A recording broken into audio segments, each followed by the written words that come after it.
Kami ada informasi mengenai polisi yang akan melakukan rekonstruksi perampokan dan juga penyekapan di kediaman Dodi Triyono di Pulau Mas Utara, Jakarta Timur. Sterilisasi di sekitar tempat kejadian perkara, diantaranya dengan menutup akses jalan di Pulau Mas, Jakarta Utara. Menurut Kapolres Jakarta Timur, Komisaris Besar Polisi Agung Budi Jono, akan ada lebih dari 70 adegan dalam rekonstruksi yang akan digelar pada hari ini. Rekonstruksi dilakukan untuk mengulang kejadian perampokan dan pembunuhan yang terjadi pada tanggal 26 Desember 2016 yang lalu.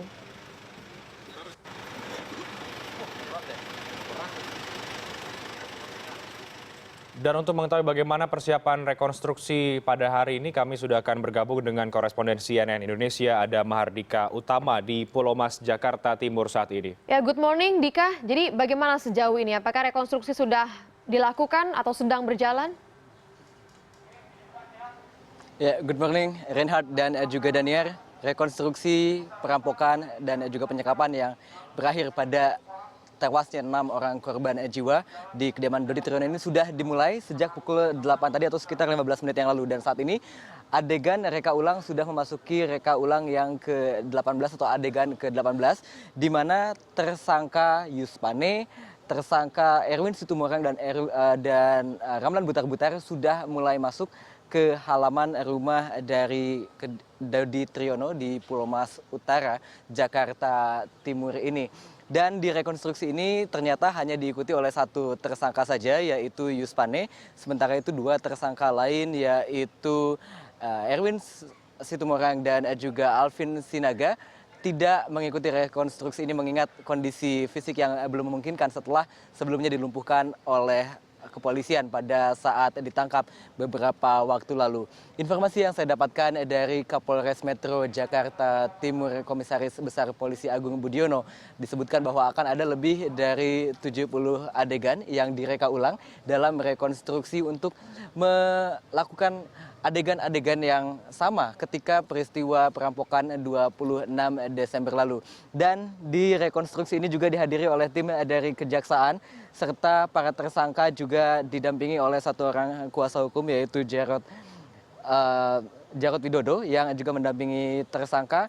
Dan saya juga melihat ada sejumlah anggota keluarga dari Dodi Triyono yang sudah hadir, diantaranya adalah anak tertua dari Dodi Triyono, yaitu Destri, yang hadir pada pukul 7.45 pagi tadi. Saat ini rekonstruksi sudah mulai masuk ke dalam area rumah, dan ini artinya sudah mulai masuk ke adegan-adegan inti, di mana para tersangka ini bertemu dengan sejumlah penghuni rumah, mulai dari pembantu dan juga anak-anak dari Dodi, yang kemudian diakhiri dengan melakukan penyekapan di dalam kamar mandi. Kejadian sendiri berlangsung sekitar 16 menit pada tanggal 26 Desember 2016 pada pukul 14 siang waktu Indonesia Barat. Reinhard, baik, Dika, satu lagi pertanyaan, kalau sebelumnya di rekonstruksi yang pertama tidak dihadirkan korban begitu ya, apakah di rekonstruksi yang kedua ini juga lagi-lagi korban tidak dihadirkan, dan apa yang menjadi alasan utama dari pihak kepolisian tidak mendatangkan korban, padahal juga ada pihak keluarga almarhum Dodi Triyono yang datang di rekonstruksi kali ini?